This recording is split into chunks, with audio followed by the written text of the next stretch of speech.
suka mengkritik kebaikan orang lain. Ketika orang berbuat salah, kita tidak mengevaluasi dia. Ketika orang berbuat buruk, kita tidak mengkritisi dia.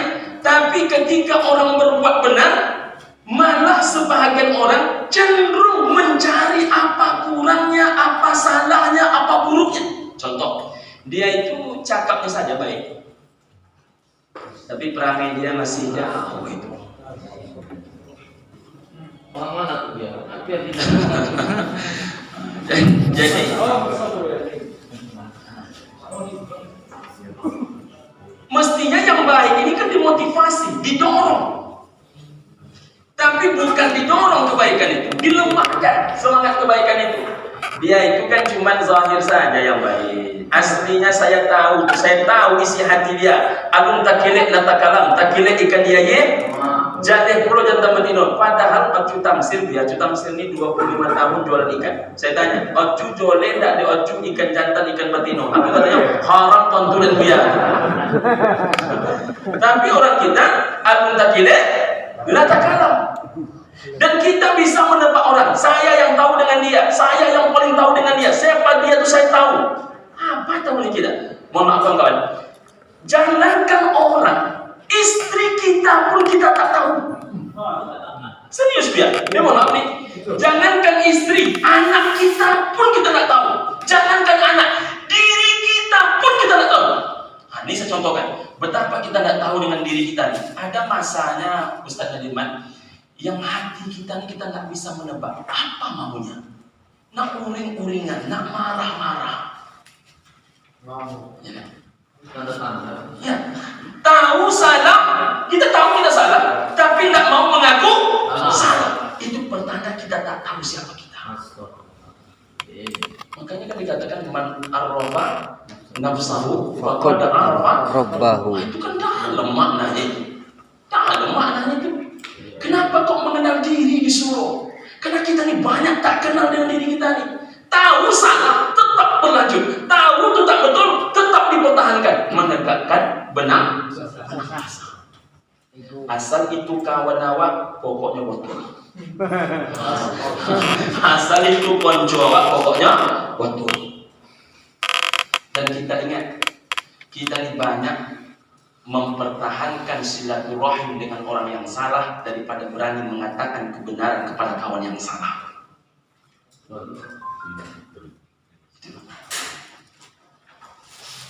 Apa kata Umar kepada Abu Bakar? Jika aku benar, maka dukunglah. Jika aku salah, maka luruskanlah aku. Apa kata Umar? Jika engkau salah, aku luruskan engkau dengan pedangku ini. Kawan-kawan sudah menengok pedangnya Umar itu. Pedangnya Umar itu sekarang ada di Istana Topkapı. Istana Topkapı itu di Istanbul, Turki. Tidak ada pedang yang menyamai pedangnya Umar bin Khattab kecuali pedangnya Ja'far bin Abi Thalib dan pedangnya Ali bin Abi Thalib. Itu tebalnya dia setebal ini dia. Hanya matanya yang tajam, tapi ketebalannya sendiri. Panjangnya 1 meter lebih. Lebarnya selebar ini. Saya ketika menengok pedang itu bukan hanya batang leher manusia yang putus, dihadapkan ke tiangnya habis juga sebagian dibuatnya. Tetapi ketika Abu Bakar yang lembut hatinya berkata, jika aku salah, maka luruskanlah aku. Dia berani berkata, aku luruskan engkau dengan pedangku ini. Kenapa? Itulah sahabat. Sahabat itu berani berkata benar jika dia benar, dan berani mengatakan tidak jika dia tidak benar. Jadi kalau salah kawan kita itu jangan didukung. Kalau benar dia dimotivasi. Jangan kita suka menjadi kekurangan kawan. Dan ini banyak terjadi ya. Bahkan di masjid-masjid disuruh menjadi pengurus tak mau. Tak tertembak pula pengurus masjid kan. Disuruh jadi pengurus tak mau. Tidak disuruh mengamuk pula. Kadang disuruh pun tak pula menjalankan amanah. Nah, jadi ini kezaliman. Kezaliman yang paling banyak dilakukan oleh orang yang kedua adalah semangat dalam berhutang, bersabar dalam membayar. Gimana juga ya? Paling ramai. semangat semangat dalam berhutang, bersabar dalam memang tak dia patahkan tu lah malah. Tapi menengok ini lah kucing muka awak belok kan dibagi hutang. Itu dia belok kan dibayar, tapi kawan tak dia membayar. Mohon maaf, apalagi itu dilakukan oleh orang yang disebut dengan nama ustaz. Ada hutang. Makanya saya kalau ada hal-hal macam ini selesaikan baik-baik. Tak ada uangnya, temui, bicarakan. Jadi Bapak Ibu rahimakumullah, ini kadang-kadang setelah berhutang pula putus tali persaudaraan. Setelah berhutang pula awak tak disapa dia, ya kan? Jangan sampai. Jangan sesuatu yang rusak menjadi hancur gara-gara tolong menolong. Mestinya dengan ada tolong menolong makin retak yang retak. Jangan terbalik, makin retak yang retak.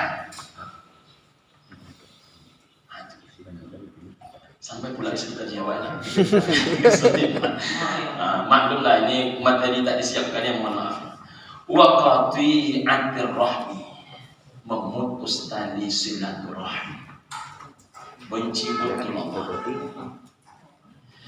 Saya kawan-kawan mohon maaf, bagaimana cara saya melogikakan, karena saya meyakini salah satu kaji yang mudah diterima oleh jamaah itu adalah logis berkotak.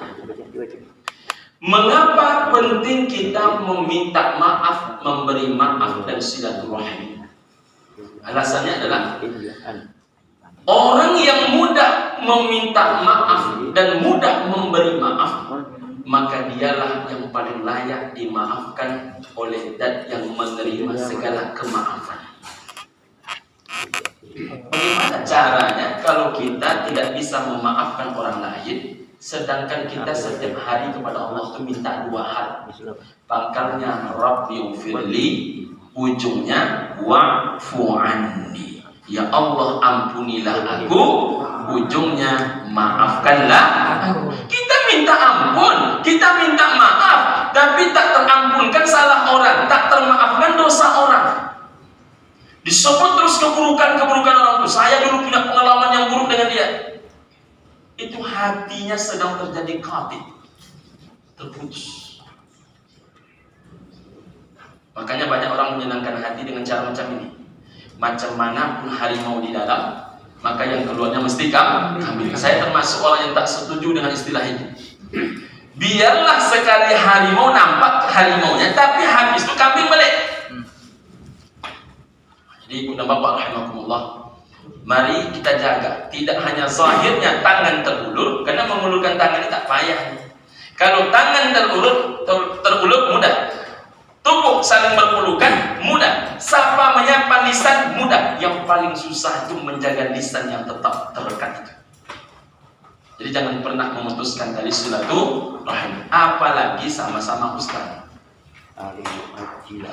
Ini ngomong ustaz juga yang kena. Ini bukan ustaz yang kena. Ini karena kebetulan yang mendengarkan para bos ustaz. Saya minta maaf nih kalau ya daya, maaf ya daya. Ini bukan menggurui guru-guru senior-senior saya tidak. Contoh ancaman yang kedua. Ini ada dua teks hadis. Nah, kita cari yang paling simpel. Di Narino ada ini. Ini sudah kalian tulis kan? Kemudian dihapus nah. Atau dibalik kan? Ya, balik pun juga.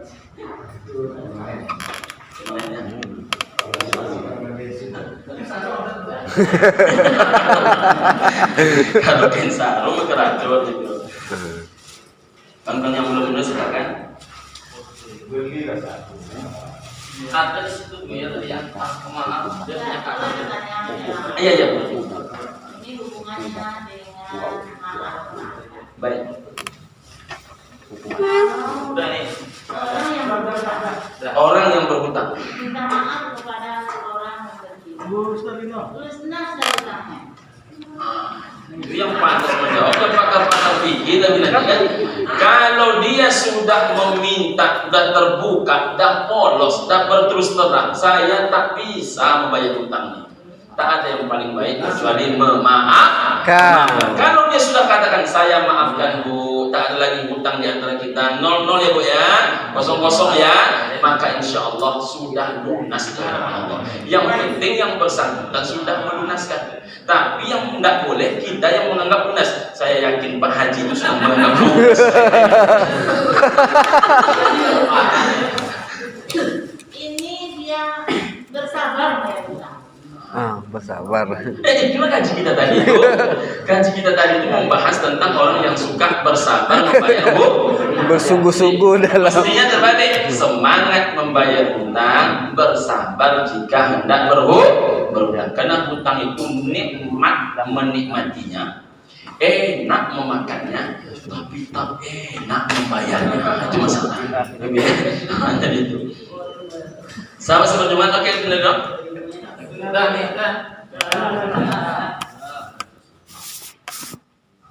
Adakah Nabi meminta maaf? Ada kan? Nabi meminta maaf dalam peristiwa Nabi terpukul tadi kuda Nabi kepada seorang tentara, ya kan? Ya.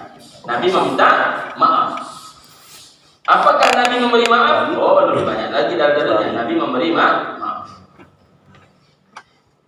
Selanjutnya, ini hadis kursi. Qala Allahu azza wa jalla. Qala Allahu azza wa jalla. Berfirman Allah azza wa jalla. Hadis kursi ya. Ana Rahman, kata Allah.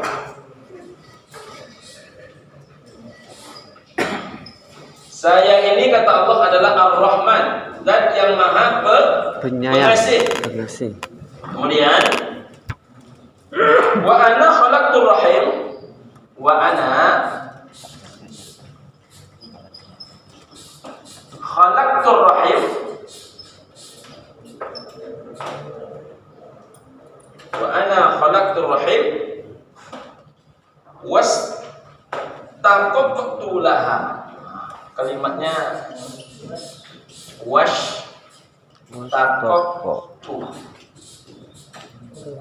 washtaqaqtu laha minasmi.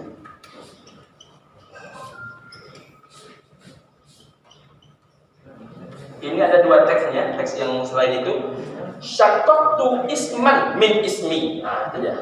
Syaqaqtu isman min ismi. Kalau dalam teks yang di sini, qala Allah azza wa jalla, berkata Allah azza wa jalla, saya ini kata Allah adalah Ar-Rahman, wa ana khalaqtur rahim. Saya yang menciptakan Ar-Rahim. Silaturahim, apa nilai kasih sayang. Kemudian washtaqaqtu laha minasmi. Aku yang kata Allah Subhanahu wa taala memberikan baginya Ar-Rahim tadi nama daripada namaku. Jadi maka selain Ar-Rahman, bismillah itu didampingkan dengan Ar-Rahim. Jadi langsung dari nama Allah Subhanahu wa taala. Kemudian faman wasalaha,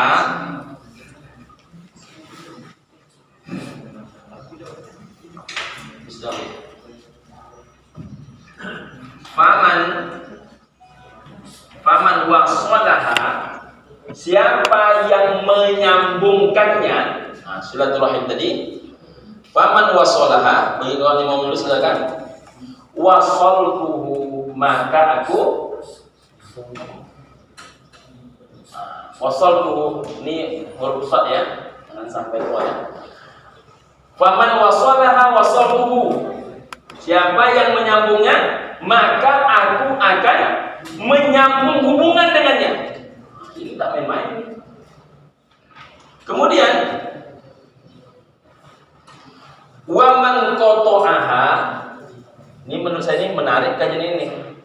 Waman qata'aha, siapa yang memutusnya, maka batattuhu.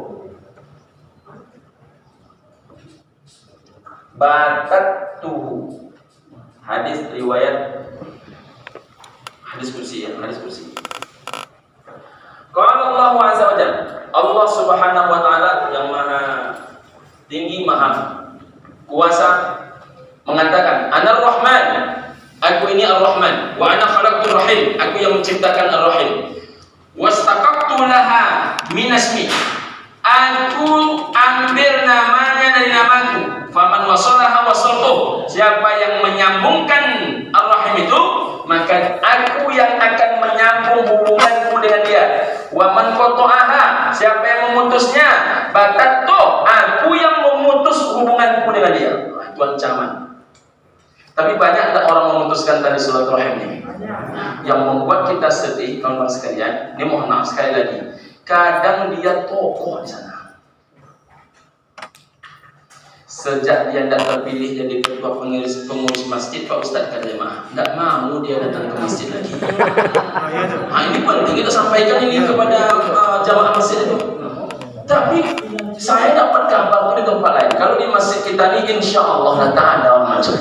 Tapi kalau pun ada mungkin entahlah. Ya, betul. Kadang dia Ustaz. Kalau Ustaz kita tidak tahu kita. Kadang dia Ustaz juga. Jadi tak terpilih menjadi pengurus masjid. Misalnya dipertanyakan orang keuangan, dipertanyakan orang dia kegiatan masjid, marah dia, dicampakkan jabatan pengurus masjid, tak lagi nampak-nampak ke masjid. Ini terjadi ya. Sudahlah membiarkan dakwah, membiarkan masjid, membiarkan umat, membiarkan tugas dia. Tugas kita ke masjid-masjid ini, mohon maaf, kan ada nih uang transportnya. Mana tugas kita yang paling dahsyat ketika mengurus masjid, ketika mengurus umat, ketika mengurus IKMI, ketika mengurus yang lain-lain. Itu yang paling dahsyat. Kawan-kawan yang ditunjuk menjadi pengurus jenazah, itulah dakwah yang paling hebat. Kalau itu mampu kita tegakkan, kita sambungkan, Allah yang berjanji. Allah kalau sudah berjanji, mungkin pula kita ragu. Kalau orang tak percaya dengan Allah, itu dah khatam kaji kemunafikan dan kemusyrikan dia itu. Tapi sebaliknya, siapa yang memutusnya, maka Allah pun akan memutus hubungan dengan dia. Maka dalam hadis itu, isnani la yanzurullah yaumal qiyamah, tak Allah pandang nanti di hari kiamat dua macam golongan manusia. Siapa dia? Qati'ur rahmi wa jarus suq, tetangga yang jahat. Nah, tambahan-bahan kawan-kawan, Buya Saidul Amin, beliau menengok seorang jamaah beliau yang sakit. Jadi ditanyalah oleh Saidul Amin, apa Buya yang sakit? Apa Pak Haji yang sakit? Kata beliau, penyempitan pernafasan. Jadi kemana berobat? Ke Malaysia. Jadi sudah bisa ada angsuran, sudah. Biasanya saya berjalan hanya 200 meter. Sekarang sudah bisa berjalan 1,2 kilo. Berapa biayanya itu? Kata Ustaz Saidul Amin. Kata Pak Haji itu lebih kurang 160 juta. Ditanya oleh Ustaz Saidul Amin, Pak Haji, untuk yang mengembangkan urat pernapasan Pak Haji berikan 160 miliar. Untuk yang memberikan Pak Haji napas, berapa yang sudah Pak Haji berikan? Terdiam beliau. Yang kedua, Ustaz Saidul Amin menengoklah rumah yang cantik itu sekelilingnya, rumah yang mohon maaf, hidup sederhana ke bawah. Dibacakanlah oleh Ustaz Saidul Amin tentang sebuah hadis. Tidaklah beriman salah seorang kamu jika kamu tidur dalam keadaan kenyang, sedangkan saudaramu sedang tidak bisa tidur dalam keadaan lapar. Itu kan kalau kita bawa kepada hari ini, kita ini macam mana kualitas iman kita? Tidak saja maka kita urus ini. Kita. Jadi PR kita ini banyak nih yang dari nol. Kaji itu orang kaji itu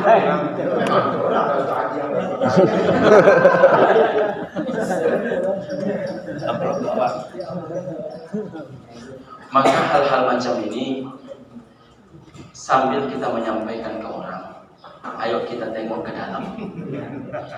Hingga kaji bukan hanya untuk orang lain, tapi benar-benar untuk orang.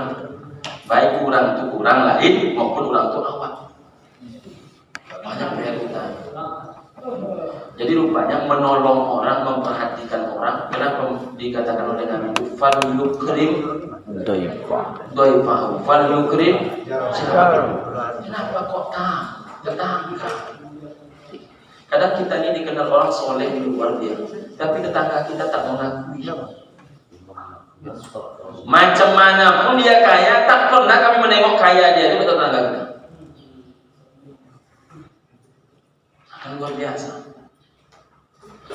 Dan ini tak mudah menumbuhkan kawan-kawan, tak mudah menumbuhkan kepedulian.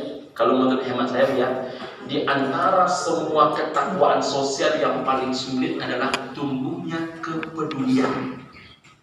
Orang kalau sudah tumbuh kepedulian itu luar biasa. Nah, kalau teman sekalian, terakhir, ini tak usah dibacakan tak usah dituliskan ya. Saya bacakan saja. An Abi Hurairah an rajulan. Dari Abi Hurairah, kata beliau tentang kabar seorang laki-laki bertanya kepada Rasulullah SAW. Ambil dari teksnya ya. Qala ya Rasulullah, wahai Rasulullah, inna li qarabatan, aku punya karib kerabat. Asiluhum, aku telah menyambungkan tali silaturahimku kepada dia. Wa yaqtamuni, dia malah memutuskan. Kan ada orang macam itu. Kan nanti jamaah bertanya tuh, kami dah sambung, dia malah memutus. Aku telah menyambung tali silaturahimku dengan dia, dia malah memutusnya. Wa uhsinu ilaihim, aku telah berbuat baik kepada dia. Wa yusibuna ilayya, dia tetap memperlakukanku secara buruk. Sudah dua. Wa ajlumu anhum, aku sudah bermurah hati memberi kepada dia. Wa yaj'aluna alayya, tetap yang acuh tak acuh kepadaku, memandang pun tidak dia kepadaku. Faqal, lalu Nabi berkata, kalimat Nabi ini luar biasa. Saya lama teman-teman pas menulis di sini. La in qulta, jika yang engkau katakan itu benar. Masya Allah. Saya walaupun kalimat itu pendek, lama saya termenung. La in qulta, jika yang engkau katakan itu benar. Kenapa Nabi nak langsung menyampaikan saja? Tapi muncul kalimat la in qulta. Kami dulu di akidah filsafat kawan semua, kalimat macam ini dalam maknanya. Ini pertanda Nabi tidak langsung mengiyakan. Karena kadang-kadang ada orang membenci itu bukan karena hatinya benci, karena perangai kita dia benci.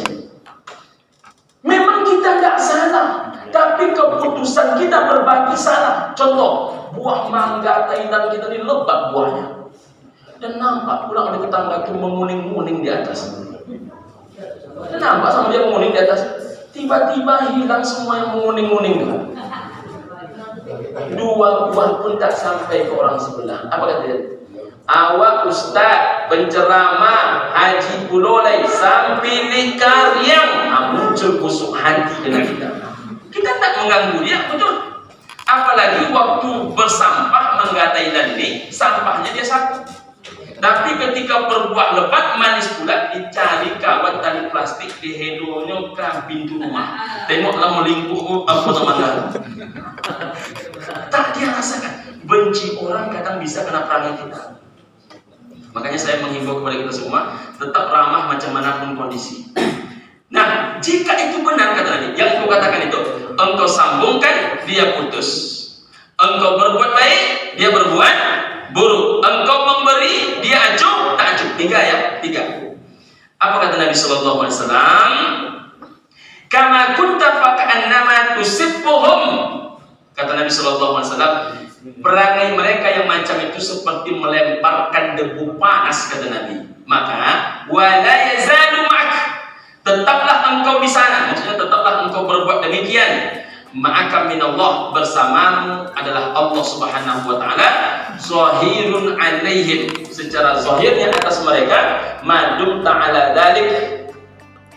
Apa maksudnya? Begitulah. Pokoknya kalau nak paham lagi yang ujung tu, madum ta'alaihim, tetaplah engkau macam itu selamanya. Maksudnya, jadi Bapak Ibu rahimakumullah, jangan berubah. Kadang-kadang kan kita ini berubah kalau menengok orang berubah.